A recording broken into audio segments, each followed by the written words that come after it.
If we ask who is the Lord in the Gospel of Mark, the paradoxical answer is God and Jesus. At his resurrection, by raising him from God appointed to be Son of God, by raising him from the dead.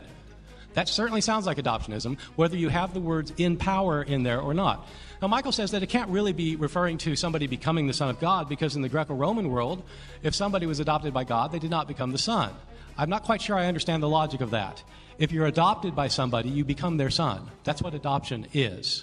Think of things like how Jesus seems to belong to the heavenly council. He transcends the heaven-earth divide. The demons seem to know who he is. I think that's implied. What I can say a little bit more confidently is that in the Gospel of Mark, Israel's Lord is split between God and Jesus. Oh, and it's that way from the very beginning of the Gospel. The opening of the Gospel has John declaring that preparing the way for the Lord, the coming Lord, and the one who comes is none other than Jesus. Similarly, when Jesus debates with the scribes as to whether the Messiah is a son of David, Jesus quotes Psalm 110 at them, to the effect that the Messiah will be more than an earthly son of David, one who has his throne established by Yahweh. Similarly, at the trial scene, when he asked if he is the son of the Blessed One by Caiaphas, Jesus responds with a combination of Daniel 7:13 and Psalm 110, to the effect that he will share in the lordship of Israel's God. The net effect of sharing Yahweh's throne is that Jesus stands in a relation of near equality with God, to use the language of Joel Marcus. The inference would seem to be Jesus is not just the son of David, but also the Son of God, understood as Yahweh's co-regent. We could surmise that the exclusive divinity of the God of Israel is maintained throughout Mark. Mark emphasized more than any other evangelist that there is one God. He stresses that more than any other of the authors. And yet, that does not seem to be done at the exclusion of Jesus. If we ask who is the Lord in the Gospel of Mark, the paradoxical answer is God and Jesus. So, to sum up on this point, if Mark intended to portray Jesus' baptism as an adoption, you might expect a bit more mention of his meritorious life that would warrant it, as you find in other adoptionist or exaltation authors. If a voice which calls Jesus son implies his adoption, then that means Jesus gets adopted an astounding 3 times. Third, Mark's Christology as a whole I don't think gels with an adoptionist Christology, since Jesus seems to participate in the lordship of Israel's God. In fact, I love the way Eugene Boring puts it. Eugene is a great New Testament scholar. I think he's a Texan too. Is that right, Dale? And he's a great Markan scholar. This is what Eugene Boring says. He says, "It is un-Markan to claim that Mark presents us with a human being, Jesus, who in the course of time is promoted to a higher ontological level, whether this can be conceived as happening at his baptism or at his resurrection exaltation." There is a group called the Ebionites whose origin and text and a lot about them is shrouded in mystery, everything about their group. They're thought to have been based on a chap called Ebion, but no one's really convinced that there was a guy by that name. Notwithstanding such caveats, many scholars remain fairly confident that this group held adoptionist beliefs. The idea that Jesus was a remarkable man chosen by God to be his son and adopted at baptism. Now, while that statement I don't think is entirely false, I certainly don't think it's the best way to describe the Ebionites either. And one of the things that I find very striking is, generally speaking, Jewish authors were allergic to the idea of humans being deified.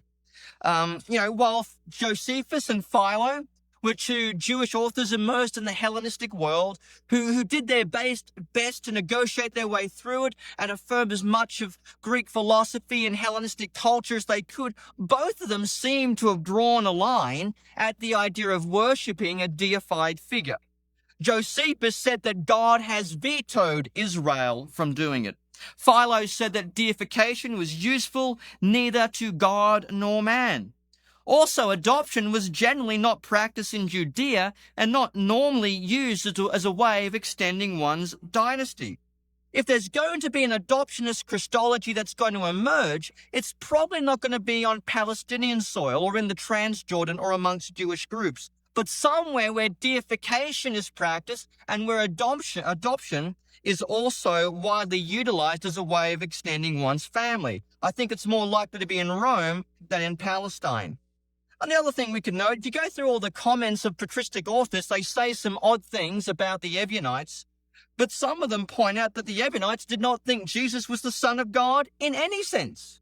That's certainly the testimony of Tertullian. The one patristic author who seems to attribute views to them that are adoptionist is the author Epiphanius from the 5th century. He certainly does talk about them as ones who believe that Jesus was elevated or promoted to divine status. But even then, he doesn't use the language of adoption. He doesn't describe their views with the normal Son of God discourse about Jesus' unique filial relationship to God or about his messianic office. The other thing we've got to remember is Epiphanius is also one of our most unreliable authors about the Ebionites. He says a number of things that seems like he's just taking information from other sources and projecting it onto the Ebionites. There is a Gospel of the Ebionites, which presents a harmonized account of Jesus' baptism. But again, it's known only from Epiphanius, and we can't be really sure it was composed by the Ebionites. It was most likely composed in Greek and not in Aramaic. And yes, there is a moment in the scene of Jesus' baptism where you get this divine voice from heaven that says, "You are my son." But in contrast to a lot of the evangelists, this provides a full quotation of Psalm 2. The voice from heaven doesn't simply say, "You are my son." It says in full, "You are my son. Today I have begotten thee." And many have taken that as an indication, by quoting Psalm 2 in full, the Ebionites must have had an adoptionist Christology, believing at the moment of baptism, Jesus was begotten as the Son of God. The problem I have with that view is that Justin Martyr, when he narrates the baptism story of Jesus, he too quotes Psalm 2, not the short form, the long form. "You are my son, today I have begotten thee." But no one supposes that Justin Martyr is an adoptionist. If there is one belief that the church fathers seem to be fairly unanimous in attributing to the Ebionites, it is not that of adoptionism, but more along the lines of what Bart called a separation Christology, where an angel or the heavenly Christ descends upon Jesus at his baptism. And Alan Segal, a late scholar, argued that the Ebionites are probably more akin to a two powers belief, that there's two powers in heaven. One is Christ who comes on the man, Jesus. So there was a group called the Ebionites, but I think it's more likely they held to a possession Christology than an adoptionist one. That brings us to the last group, the Theodosians. Theodotus of Byzantium was a leather worker or cobbler who came to Rome in the late 2nd century, and he developed a bit of a following. Not bad for a leather maker, your own school of theology. According to Theodotus, Jesus was a mere man who was supremely virtuous. Thereafter, the Spirit or Christ descended upon him at baptism, enabling him to perform miracles. The evidence inside Mark creates a real problem for later Christian doctrine. In Mark 10:18, Jesus points away from himself and says, "Only God is good." In Mark 13:32, he says the Son does not know the final hour. In Mark 15:34, he cries out to God as someone abandoned. Even Mark's resurrection appearances in 16:9-20 are missing from the earliest manuscripts. That looks like theology growing over time, not proof of a divine Jesus. Hippolytus, who was a contemporary of Theodotus, he reports diversity among the Theodosians. Some didn't think Jesus was divine in any sense. Others believe he was made divine at his resurrection. And this is where I think Bart and I would be in broad agreement.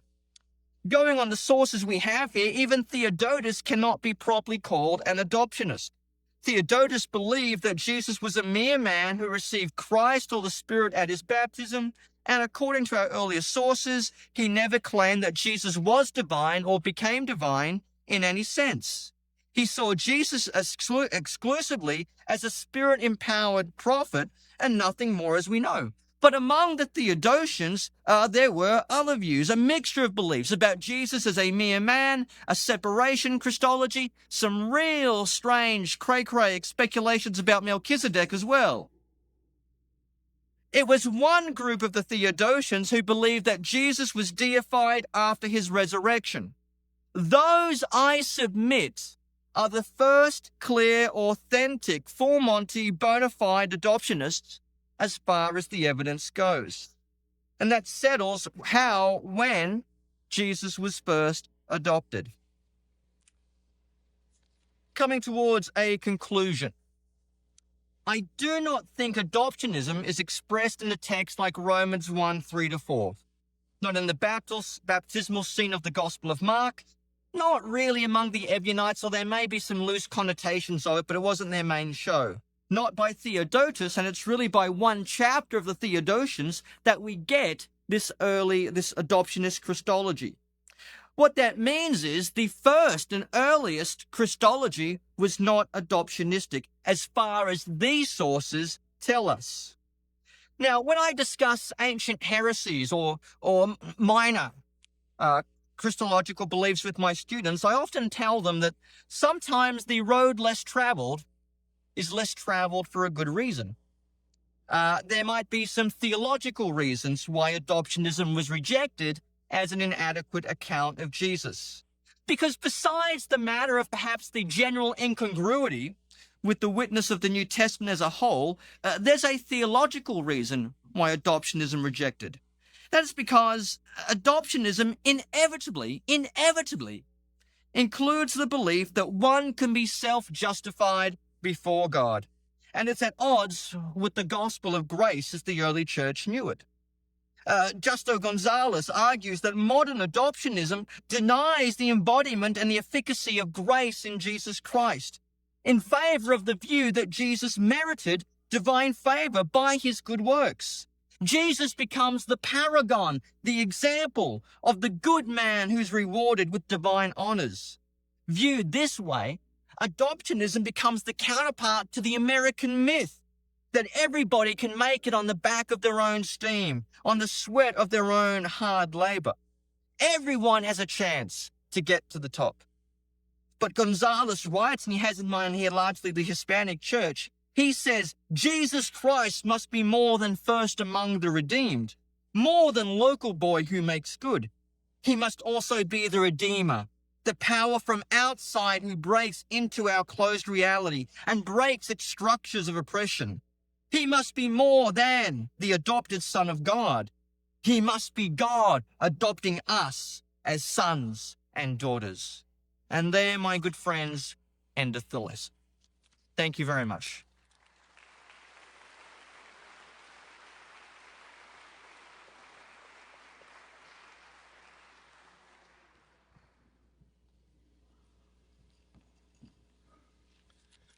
Well, thank you, Michael. It's very lively, very interesting. Thank you very much. So I only have, 10 minutes. So,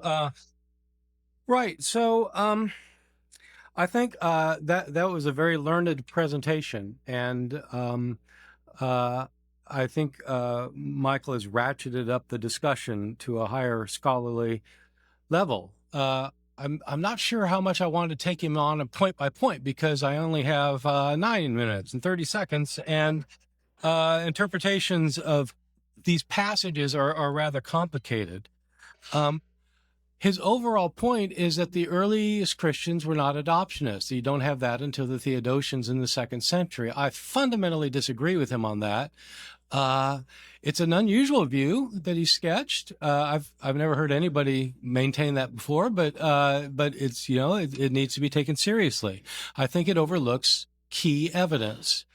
He doesn't mention, for example, these early fragments that we have in the book of Acts, where Paul explicitly says in Acts chapter 13 that what God promised to the fathers, he's now provided to us, their children, by raising Jesus from the dead in fulfillment of the psalm, "You are my son, today I have begotten you." Or he says in Acts chapter 2:36 that by raising Jesus from the dead, God has made him both Lord and Christ. He does look to Romans chapter 1, verses 3 and 4. Michael does, and we fundamentally disagree about a number of things on that. That's the passage where Paul says that Christ was the son of David according to the flesh, but he was appointed to be son of God at his resurrection. He was appointed to be son of God at his resurrection by raising him from God. God appointed him to be son of God by raising him from the dead. That certainly sounds like adoptionism, whether you have the words "in power" in there or not. Now, Michael says that it can't really be referring to somebody becoming the son of God, because in the Greco-Roman world, if somebody was adopted by God, they did not become the son. I'm not quite sure I understand the logic of that. If you're adopted by somebody, you become their son. That's what adoption is. And it doesn't work to say that if somebody's raised from the dead, they don't become the son of God, because Lazarus was raised from the dead. He wasn't the son of God. Or the two figures from Revelation, they're not thought of the son of God. The difference is when Lazarus is raised from the dead, the idea is he's going to die again. He's not made the son of God. He is resuscitated. He's brought back to life for a while. Jesus is raised from the dead, never to die again. That's why he's made the Son of God. He's made a divine being, an immortal being, a being who won't die. I don't think it's right to say that Jesus was already the Son of God because he was descended from David. Probably every Jew on the planet today ultimately is descended from David. The early preaching in Acts is damaging to Christianity's later claims. Acts 2:22 calls Jesus a man approved by God through miracles God did through him. Acts 3 and 4 call him God's servant, not God himself. That is a huge difference. The plain reading is simple.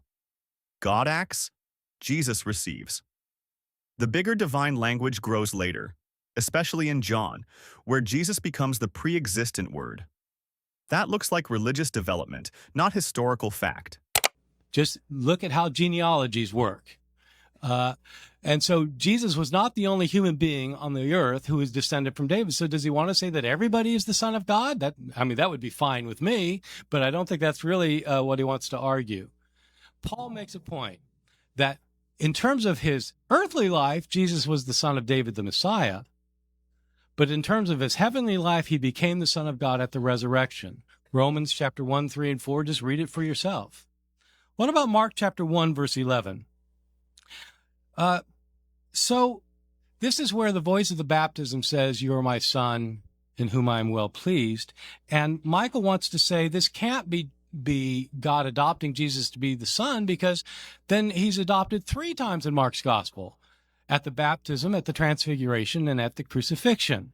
Because on all 3 occasions, a voice says, "Son of God," in relationship to Jesus.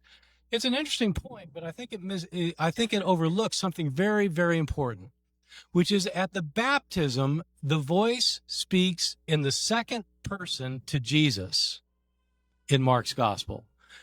The text in Mark's gospel at the baptism, the voice says, "You are my son, in whom I'm well pleased." That's the adoption formula when he becomes the Son of God. The voice of the transfiguration does not say, "You are my son." It does not adopt Jesus. It announces to the 3 disciples, Peter, James, and John, "This is my son." In other words, he's identifying that this is the one who's become the Son of God. And so too at the crucifixion. The Roman centurion who's crucified him says, "Truly this man was the Son of God." He's acknowledging that he's the Son of God. He's not making him the Son of God.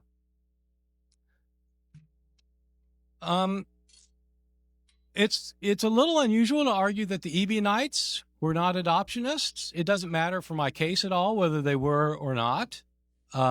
It's true that some church fathers said that they had what I call a separationist Christology. Our earliest full representation of the Ebionites is actually in an author from the late 2nd century named Irenaeus. Irenaeus and other church fathers who talk about the Ebionites call them adoptionists. Now, maybe Irenaeus didn't know what he was talking about, but he is our first heresy writer from early Christianity who gives a full list of a lot of different heresies and describes them. So, I mean, it may be that they weren't adoptionists. I don't know, but I would absolutely not say that Jews were allergic to deification. That simply isn't true. In my book on how Jesus became God, I have a 37-page chapter, example after example after example, of Jews calling beings other than God Almighty God. Moses is called God by Philo. Philo's not allergic to deification. Philo not only thought Moses was God, he thought the Logos, the Word of God, was God. He calls the Logos the second God. Two gods. This is a Jewish author. So you have this view that other beings can be gods in Scripture itself. Psalm 45. This is God speaking to the king of Israel. And he's, as Michael admits in his book, this is God speaking to the king of Israel, and he says, "Your throne, O God, is forever and ever." That's God speaking to the king. Your throne, O God, is forever and ever. Of course, Solomon was supposed to be the Son of God. 2 Samuel verses 7, verses 11 through 14. I will be a father to him, he will be a son to me. The kings of Israel were understood to be sons of God. Psalm 110. The Lord said to my Lord, sit at my right hand until I make your enemies a footstool for your feet. Jews were not allergic at all to deification. There was an early Jewish heresy that, in fact, Michael mentioned, that is studied by an important American scholar, scholar of Judaism, named Alan Siegel, called the Two Powers in Heaven heresy. This is a heresy that was attacked by rabbis in early rabbinic literature. It was called Two Powers in Heaven because the understanding was somebody was sitting next to God on his throne. There is another enthroned figure next to God who is understood in Jewish circles to be a divine being. Christians ended up saying that Jesus is that one sitting next to God. They weren't coming up with something that no Jew had ever heard of. As Alan Siegel himself points out, this was a view that had been around for a long time that many rabbis were uncomfortable with, just as later Jews continued to be uncomfortable with the claim that Jesus was God. So at the end of the day, I'm not sure what Michael thinks about the question that we're talking about. The question is, how is it that Jesus came to be thought of as God? How did it happen? My view of this is the one that I laid out. I think that the early Christians did not think of Jesus as God during his lifetime. The evidence is pretty clear about that from the Gospels, the earliest Gospels, Matthew, Mark, and Luke. Nobody calls him God in Matthew, Mark, and Luke. They didn't think that. Well, they didn't think it then. When did they start to think it? At the resurrection. The resurrection is what made people start thinking that Jesus was God. And once they started thinking that Jesus was God, they started working out the implications of that. And as they thought more and more about it, their theology developed more and more until you get to the Council of Nicaea. So I don't know what Michael's alternative to that is, but maybe at some point he'll be able to tell us. Thank you very much.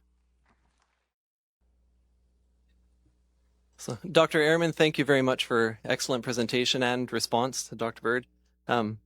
Okay. Them to be thanked with every question. Okay. But that's fine for the opening one, but okay. We're grateful they're here. Thank you. In How Jesus Became God, you follow Crossan in rejecting the historicity of Jesus' burial. And after citing Crossan, you conclude that Roman practice was to allow the bodies of crucified people to decompose on the cross, and I have not run across any contrary indication in any ancient source. So my question is this: if you run across Josephus in the Jewish War, which Crossan cites, wherein Josephus writes that typically in Judea, Jews were careful to bury their crucifieds before sunset.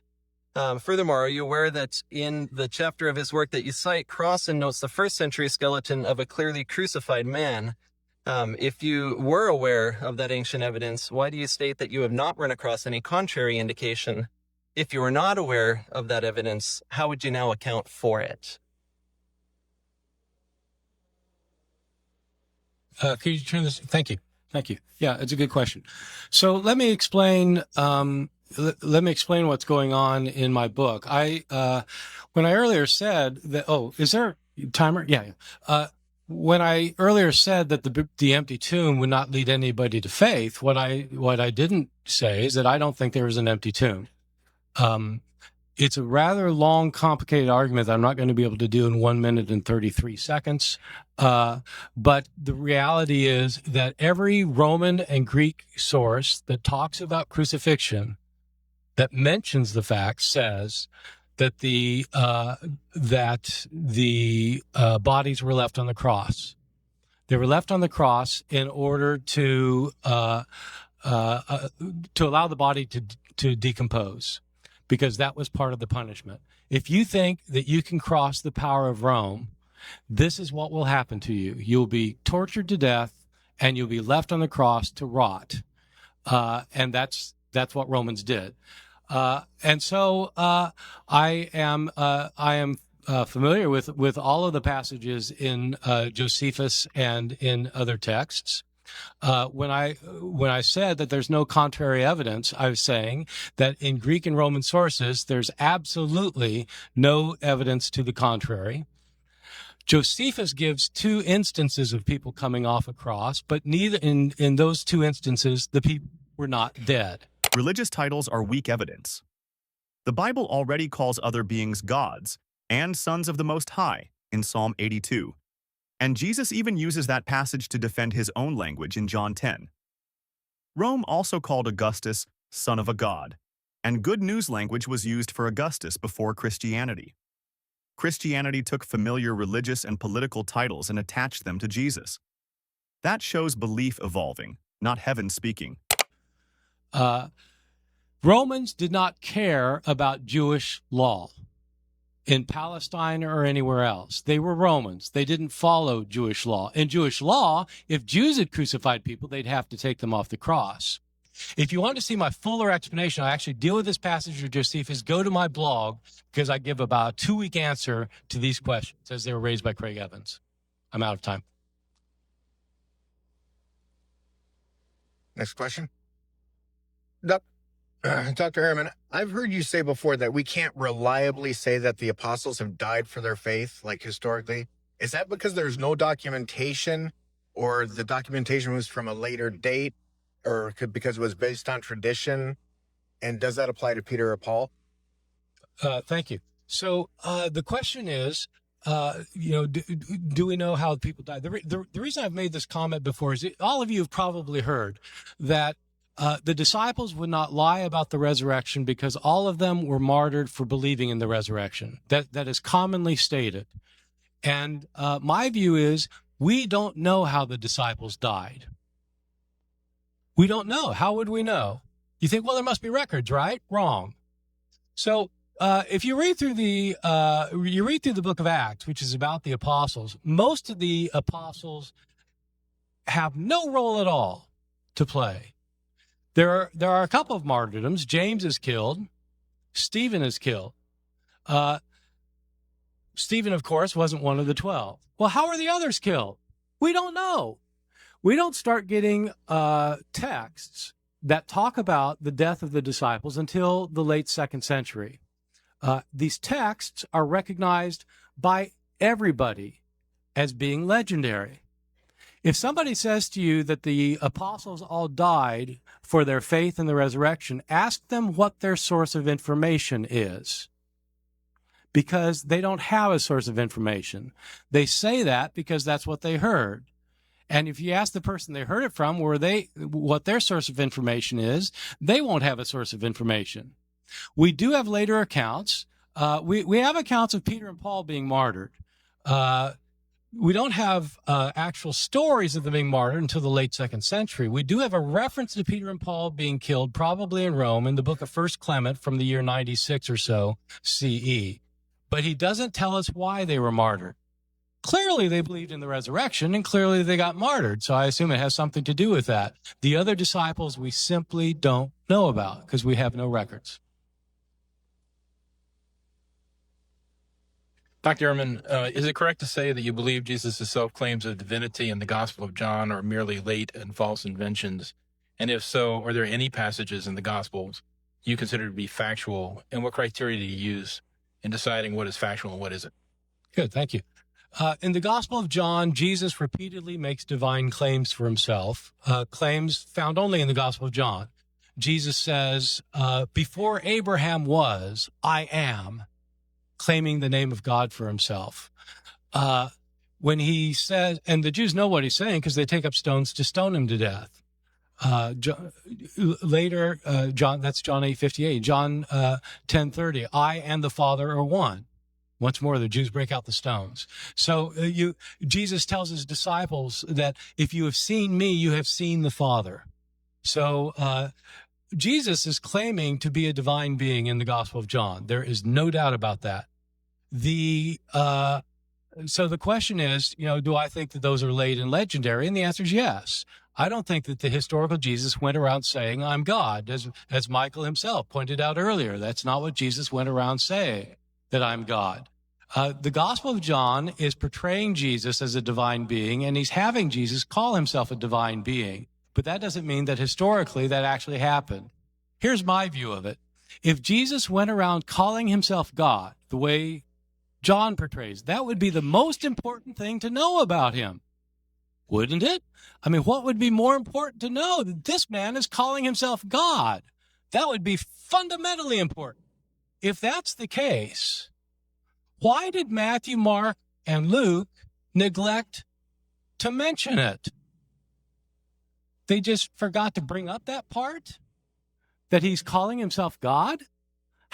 How's that possible? It's a stunning silence. Well, if I don't think those passages in John are reliable historically, do I think anything's reliable? Yes, of course. There's a lot of things in the Gospels, even the Gospel of John, that's reliable. And scholars use historical criteria to decide what is reliable. I absolutely think there's historical material in the Gospels, but I think among that material, it's not Jesus' claims to divinity. I will try chime in just to remind people I exist.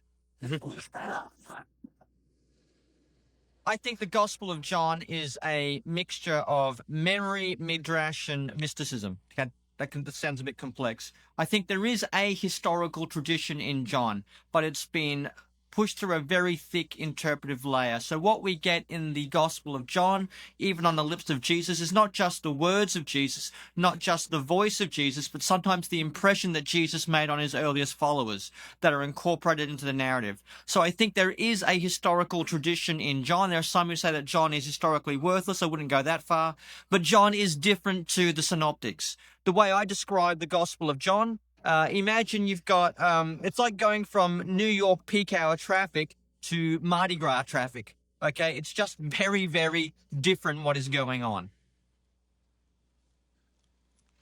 This question's for both of you. So if you give a list of the Christologies that were on offer in the early church, and you gave a list of modalism, adoptionism, separationism, and so on, do you both agree that one thing that didn't exist anywhere in the early church would be a Christ mythicist view where there is no human Jesus whatsoever, but there's some celestial or heavenly Jesus or something that we worship? And, there's a modern school that thinks that that was a group that had a Christology like that. Okay, I'll go first. If you mean some sort of early Jesus myth, a la mythicist view, no.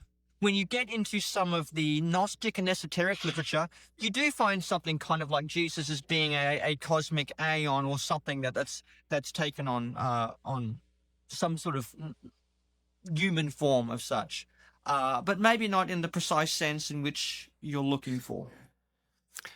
Yeah. So I not only get how do I say an unkind reception from certain fundamentalists. I also get an unkind reception from certain mythicists who get really upset with me.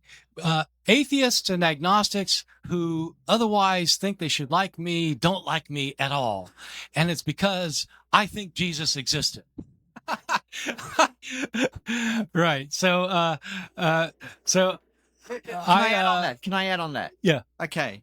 Even if Jesus existed, even if the early church had a high Christology, you can still be an atheist. but you can't be a stupid atheist. Christianity loves to say the apostles died for the resurrection, but the records do not support that confidence. Acts does not tell us how most of the 12 died. Later, martyr stories show up generations after the events, when legends had already grown. Even if Peter and Paul were killed, that only proves they were committed, not that they were correct. People die for false beliefs all the time. Sincerity is not evidence.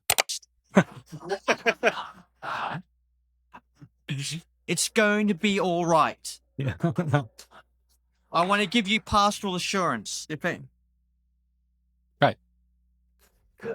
Okay. So I wrote a book called "Did Jesus Exist?" which argues that yes, Jesus did exist. Were there any early Christians who thought that Jesus did not exist? No. It's a completely modern invention. It's a kind of a scary modern invention. You all might not be familiar with this. There's a very loud voice on the internet now arguing that the historical Jesus is a myth, that he didn't exist.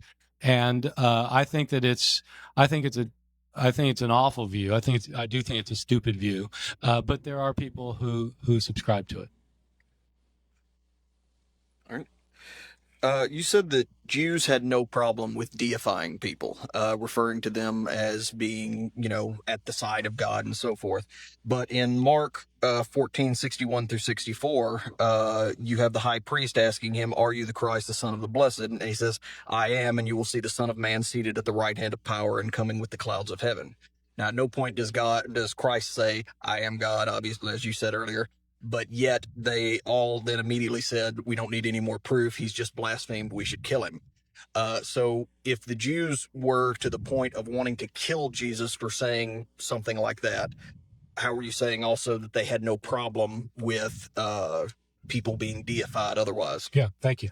I'm not saying that every Jew was happy with every person who is thought to be God.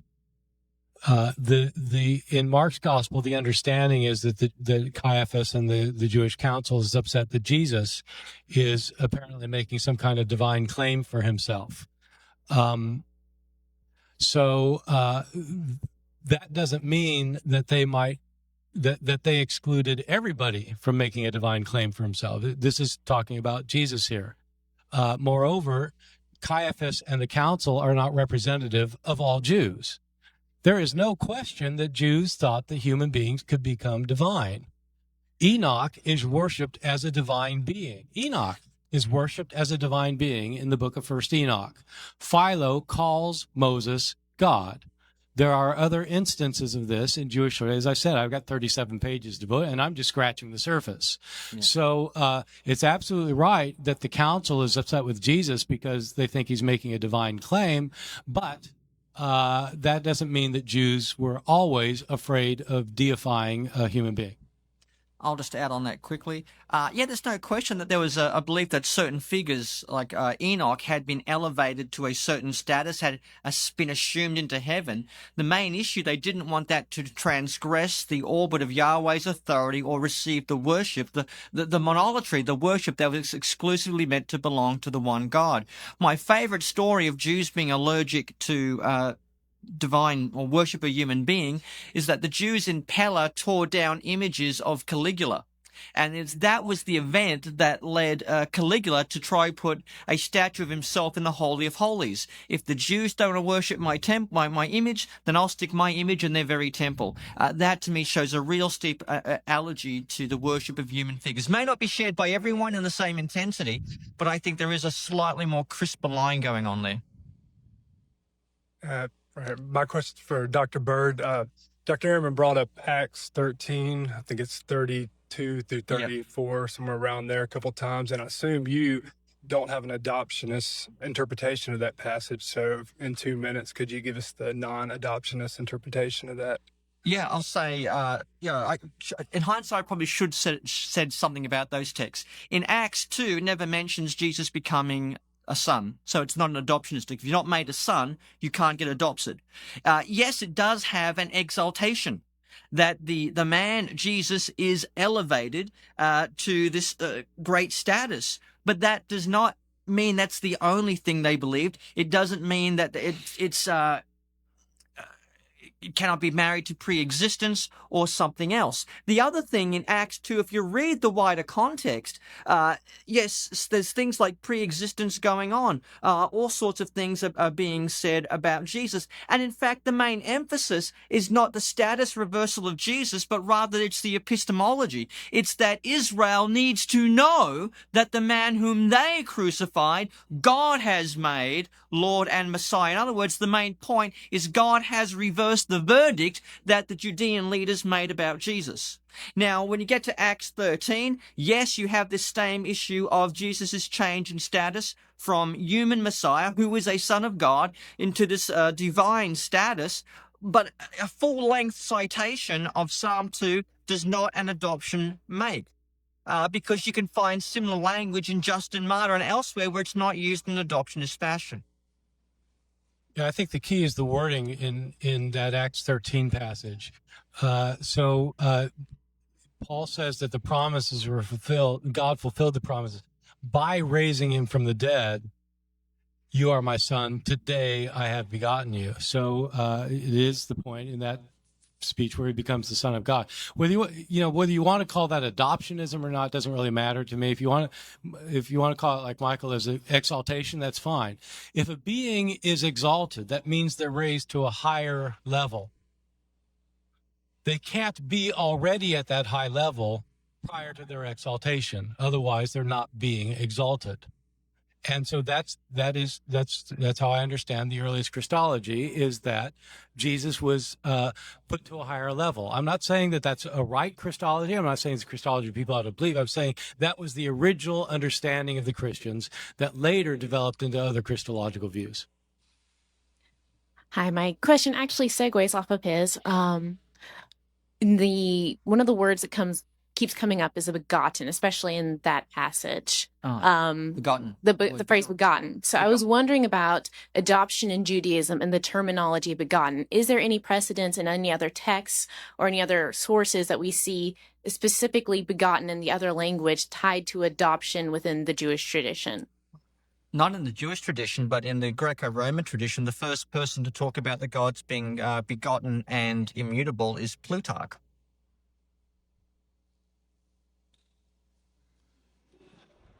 Thank you. It's true, Bart. So begotten language is, that's a great question. So begotten is a language for a male who brings forth a child. So obviously the male doesn't become pregnant, but the male makes the female pregnant and she brings forth. So it's a tricky thing with God, because if God's a male, how does he give birth? Well, but that's the idea, that he gives birth.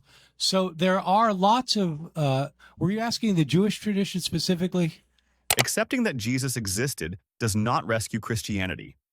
History can support that a Jewish preacher lived, taught, and was executed. That does not prove angels, miracles, resurrection, heaven, hell, or the Trinity. Those are supernatural claims, and they need supernatural level evidence. Religions often turn real people into legends after death.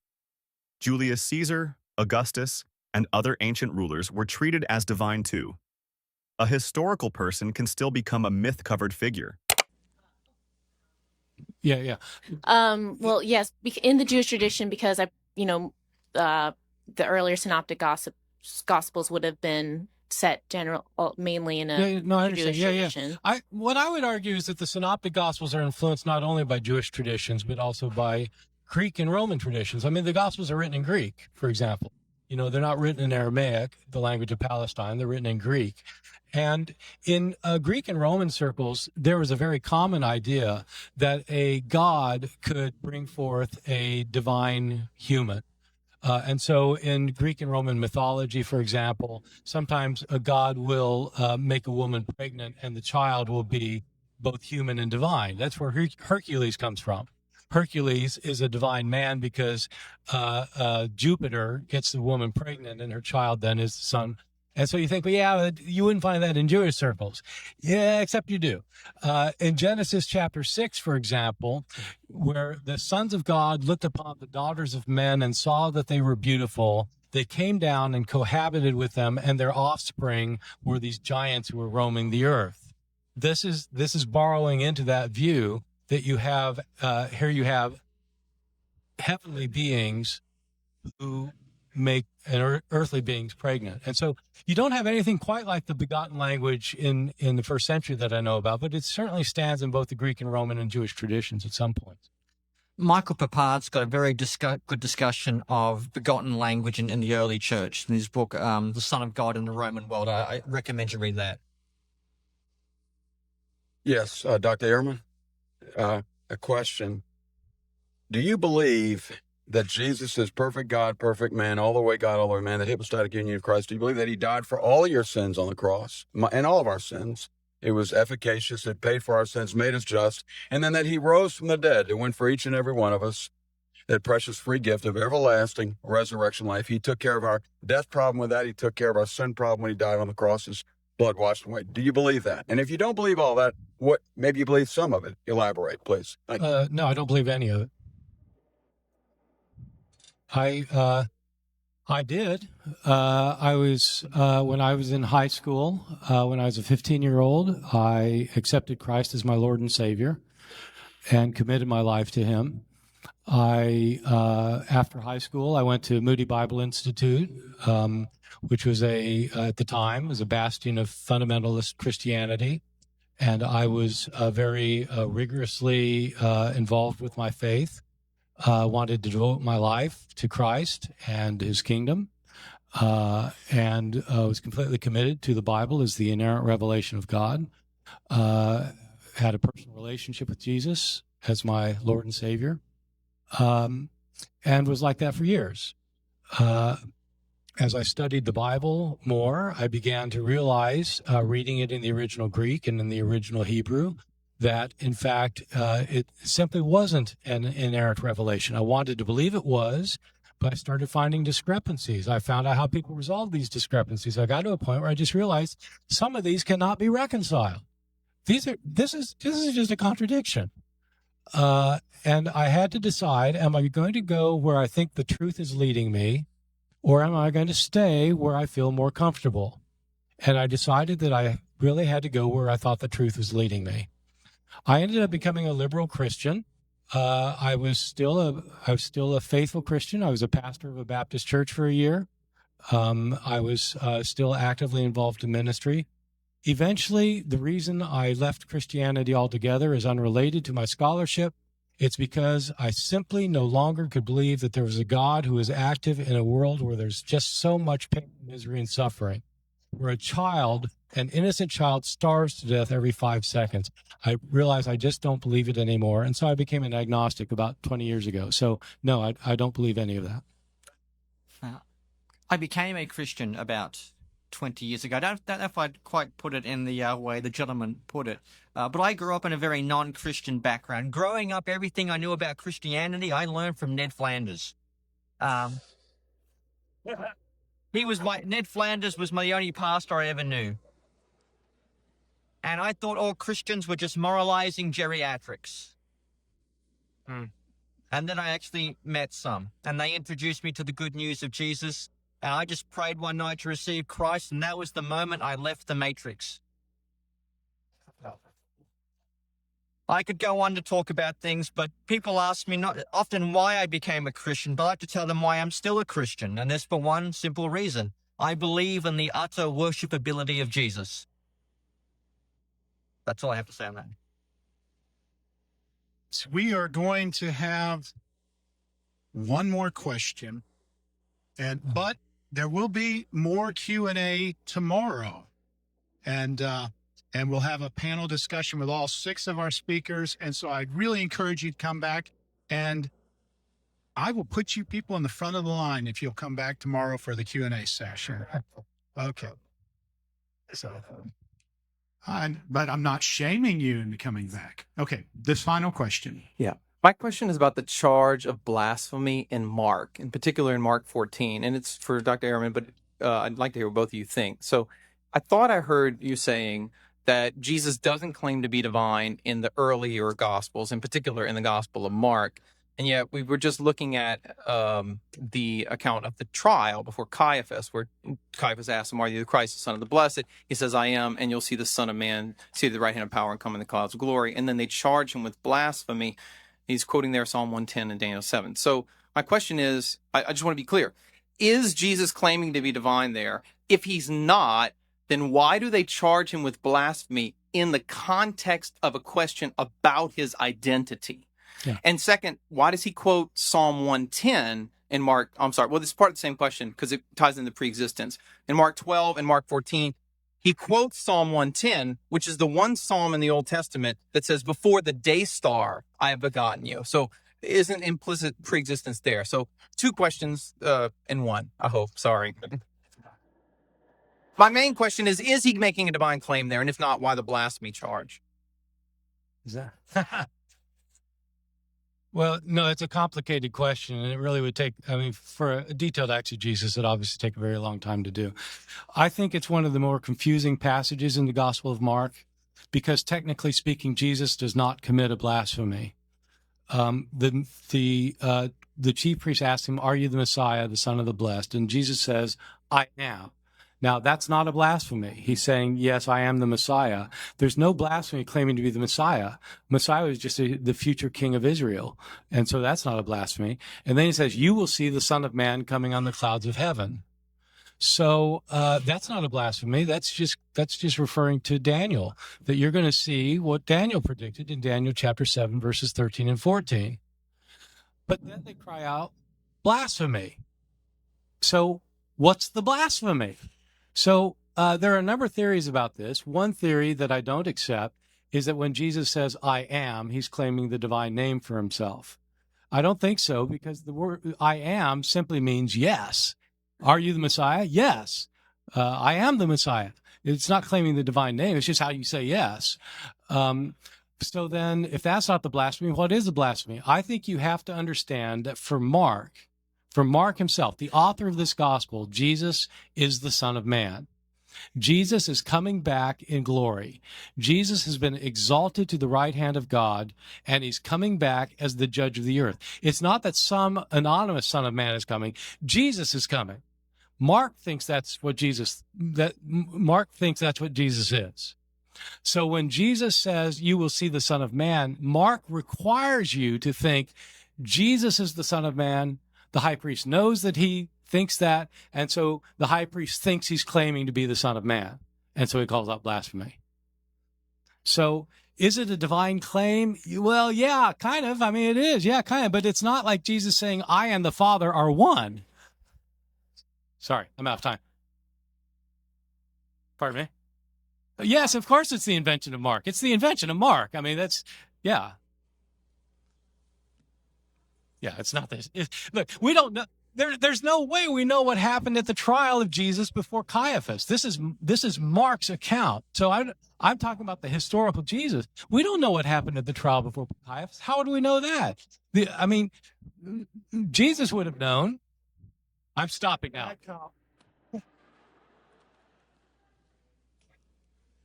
The final problem is simple. Christianity asks people to treat theology as history. The Gospels were written in Greek, shaped by Jewish, Greek, and Roman ideas, and filled with divine human themes that already existed in ancient culture. Then the story keeps getting interpreted, defended, and patched. Even the trial scene in Mark cannot be verified as history.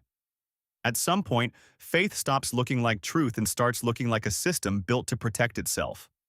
So here's the question. If the evidence keeps changing, why call it eternal truth? Comment your thoughts. And don't forget to like and subscribe.